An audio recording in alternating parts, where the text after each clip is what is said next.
அனைவருக்கும் மாலை வணக்கங்கள். துலாம் என்கின்ற அந்த வீடு ஒவ்வொரு லக்னத்தோடும் தொடர்பு ஏற்படும் பொழுது அது ஏற்படுத்தக்கூடிய தாக்கத்தை பற்றியும் அது விளைவிக்கக்கூடிய பலனை பற்றியும் நம்ம ஒரு பாவமாக பார்த்துட்ருக்கோம்.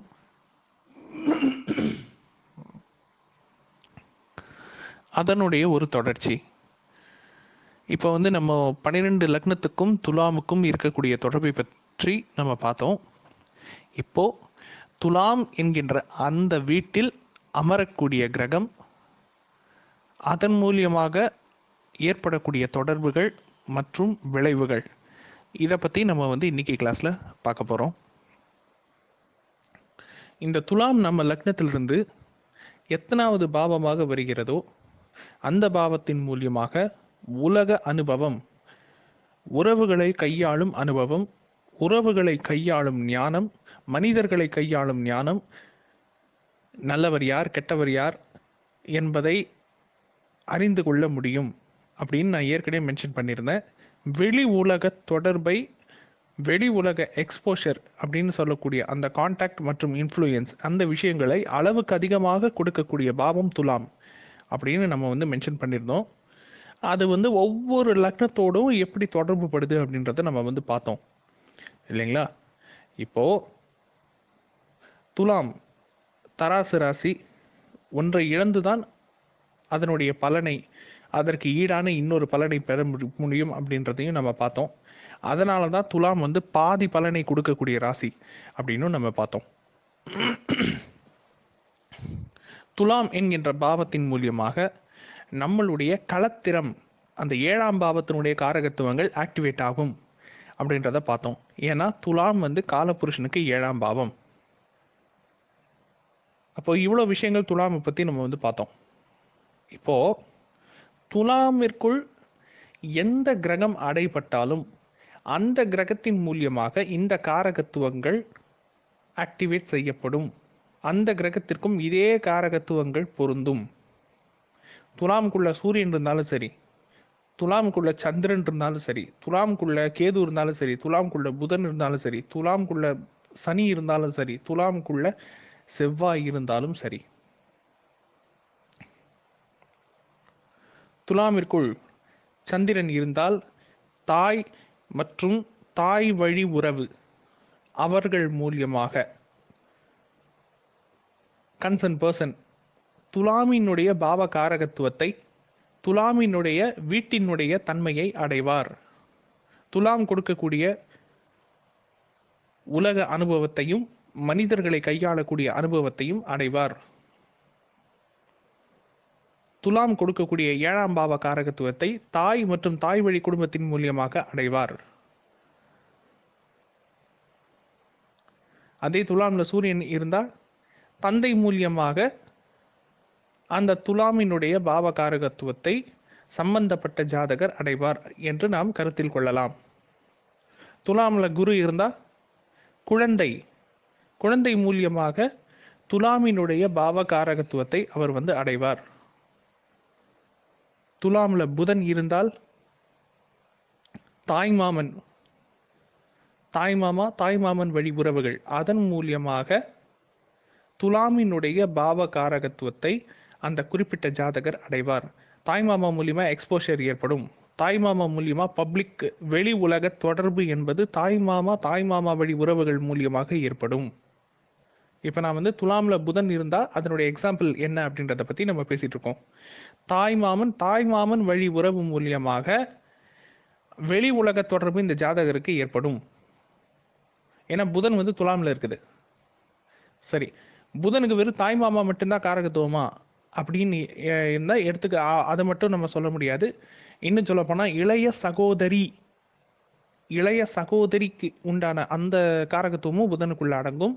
ஸோ பெண்களில் யாருக்காச்சும் இளைய சகோதரிகள் அப்படின்னு தனக்கு கீழே வயசுக்கு சின்னவங்க இருந்தாங்கன்னா அவங்க மூலியமாகவும் இந்த 7ஆம் பாவ காரகத்துவத்தையும் மனிதர்களை புரிந்து கொள்ளும் பக்குவத்தையும் துலாம் பாவத்தின் மூலியமாக கிடைக்கக்கூடிய பாக்கியத்தையும் அந்த சம்பந்தப்பட்ட ஜாதகர் அடைவாங்க அப்படின்னு நம்ம கருத்தில் கொள்ளலாம். சரி, துலாமில் சுக்கிரன் அமர்ந்தால் மனைவி மூலியமாக துலாமிற்கு கிடைக்கக்கூடிய அந்த துலாம் அப்படின்ற அந்த பாவத்தின் மூலியமாக கிடைக்கக்கூடிய காரகத்துவங்கள், அதன் மூலியமாக ஜாதகர் அடையக்கூடிய நல்ல தீய விஷயங்கள் அனைத்தும் மனைவி மற்றும் மனைவியினுடைய வழி மூலியமாக கிடைக்கும். அதே துலாம்ல சனி இருந்தா தொழில் மூலியமாகவும் கிடைக்கும், மூத்த சகோதரர் மூலியமாகவும் கிடைக்கும், சித்தப்பா என்ற உறவு மூலியமாகவும் அது கிடைக்கும்.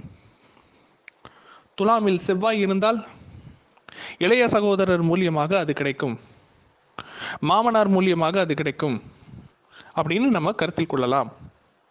துலாம் என்கின்ற அந்த வீட்டினுடைய தன்மை, அந்த துலாம் என்கின்ற அந்த வீட்டின் மூலியமாக நமக்கு கிடைக்கக்கூடிய அத்தனை விஷயங்களும் துலாமில் எந்தெந்த கிரகங்கள் அமர்ந்து இருக்கிறதோ அந்த கிரகத்தினுடைய கிரக காரகத்துவ உறவுகள் மூலியமாகவும் கிடைக்கும். அந்த கிரகங்கள் நம்ம லக்னத்திலிருந்து எந்தெந்த வீட்டுக்கு அதிபதிகளாக இருக்கின்றனவோ அந்த பாவ காரகத்துவ உறவு மூலியமாகவும் அமையும். ரெண்டையுமே தான் நம்ம பார்க்கணும், ரெண்டையுமே தான் நம்ம கன்சிடர் பண்ணணும். வெறும் கிரக காரகத்துவத்தை மட்டும் வச்சு நம்ம பேசக்கூடாது. இது துலாமில் ராகு இருந்தாலும் சரி, கேது இருந்தாலும் சரி. ராகு இருந்தால் என்ன? தந்தை வழிபாட்டனார், அப்பாவுடைய அப்பா அம்மா. கேது தாய் வழிபாட்டனார், அம்மாவுடைய அப்பா அம்மா. செவ்வாய் இருந்தால் இளைய சகோதரர், நெருங்கிய நண்பர், மாமனார். புதன் இன்னொரு விஷயத்துக்கு காரகத்துவமான கிரகம் இல்லையா? காதலன் மற்றும் காதலி. அதை கூட நம்ம காமனாக புதனுக்கு எடுத்துக்கலாம், தாய் மாமா மட்டும் கிடையாது. சரி, அப்புறம் சுக்கிரன் அப்படின்னா மனைவி. திருமணம் ஆகாதவருக்கு சுக்கிரன் யாரு? கேர்ள் ஃப்ரெண்ட் சுக்கிரன். செவ்வாய் கணவர். ஒரு திருமணம் ஆகாத பெண்ணுக்கு செவ்வாய் யாரு? பாய் ஃப்ரெண்டு செவ்வாய்.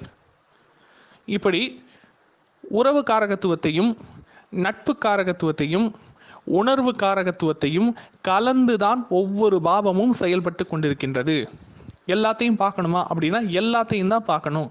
வெறும் ஒரே ஒரு காரகத்துவத்தை வைத்து மட்டும் நாம் எந்த ஒரு முடிவுக்கும் வந்துவிட முடியாது. ஜோதிட விஷயத்தை சமாச்சாரத்தில் மட்டும் ஒரே நேரத்தில் நம்ம பல காரகத்துவத்தை அப்ளை பண்ண வேண்டியது இருக்கும். ஒரே ஒரு காரகத்துவத்தை வச்சு நம்ம எந்த ஒரு முடிவுக்கும் வந்துவிட முடியாது. துலாமினுடைய வீட்டினுடைய பயன்கள் எதன் மூலியமாக கிடைக்கும்? வெறும் லக்னத்திலிருந்து துலாம் எந்த பாவமாக வருகிறதோ அந்த பாவத்தின் மூலியமாக மட்டும்தான் கிடைக்குமா அப்படின்னா நிச்சயமாக கிடையாது. அந்த துலாம் என்கின்ற அந்த வீட்டில் எந்தெந்த கிரகங்கள் அமர்ந்து இருக்கிறதோ அந்த கிரக காரகத்துவத்தின் மூலியமாகவும் அதே பலன் சம்பந்தப்பட்ட ஜாதகருக்கு கிடைக்கும், நிச்சயமாக கிடைக்கும். எந்த கிரகம் இருந்தாலும் சரி, துலாம்ல குரு இருந்தாலும் சரி, துலாம்ல சனி இருந்தாலும் சரி, துலாம்ல சூரியன் இருந்தாலும் சரி, இதுல உச்சம் நீச்சம் எல்லாம் கணக்கே கிடையாது. உச்சம் நீச்சம் இந்த கான்செப்டை தயவு செஞ்சு இதுக்குள்ள கொண்டு வராதீங்க, சரிங்களா? இன்னைக்கு நம்ம டிஸ்கஸ் பண்ண இந்த விஷயத்தை ஜாதகத்தில் அப்ளை பண்ணுங்க.